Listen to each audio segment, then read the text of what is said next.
As a kid growing up on the east coast of Australia, one of my favourite things to do after school was to wander around the wharves and look at the boats. One of the things that fascinated me most at the wharves was the dry dock. The dry dock, of course, was the place where boats would be hauled up in order for maintenance to be done on their hulls. What intrigued me most about the dry dock was that boats that, when they were out in the water, looked like the picture of sleek and slender beauty, when they were in the dry dock were anything but. I mean, beneath the waterline they were covered in this black roughish substance I came to know were called barnacles. And barnacles are the crustaceans that fuse themselves to the hull of a boat the longer the boat is in the water. And you know, the same thing happens in organisations.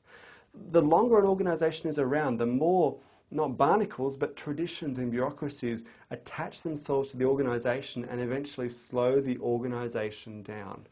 And just like in the case of boats where those barnacles have to be sheared off periodically, in order for an organisation to stay relevant over time, leaders and key individuals need to be willing to prune away some of those traditions and bureaucracies that have grown up around the organisation. Because if you don't, those bureaucracies, that tradition may well choke the organisation from the outside in. Now consider the way pruning away the baggage of the past, dead wood, bureaucracy, was critically important in the turnaround of IBM. You know, when Lou Gerstner came to the helm of IBM in 1993, he realised that he was running a very sick company. And one of the first things that Gerstner did was he realised he had to prune away key individuals who didn't share his sense of urgency for change. The next step for Gerstner was to look at the activities of IBM. He spun off entire business units and wound back product lines. He changed the whole way the company ran and really addressed the culture, a culture that over the time had become incredibly bureaucratic and focused on a sense of entitlement and inefficiency. Now, the result of this pruning on behalf of Gerstner was phenomenal. Between 1992 and 2003, IBM saved $14 billion in inefficiencies. And this was a key piece in the turnaround, the reinvention of IBM to become the lucrative, profitable company that it is today. Now, of course, pruning and changing, refreshing a company isn't just something you do when things are in trouble, when times are tough.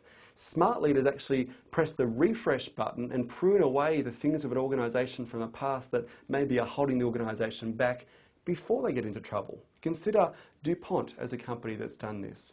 Over the years, DuPont has been willing to sell off many of its most lucrative businesses, the brands like nylon and Teflon and Lycra, in order to free up company capital and focus to, direct into new areas which were aligned with the company's future. And DuPont today has repositioned themselves, reinvented themselves as a company that is a world leader in food and fuel security. And they are more profitable and relevant today than ever before. So, what about you? Where do you need to press the refresh button? What do you need to prune away? Is it products or services? Is it people? Is it outdated traditions?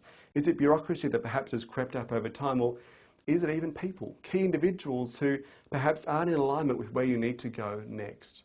Now, as any gardener would know, pruning is always painful. It's often ugly. It tends to be very unpopular within organisations, but nevertheless, it is absolutely critical to restoring the vitality and relevance of any organisation over time.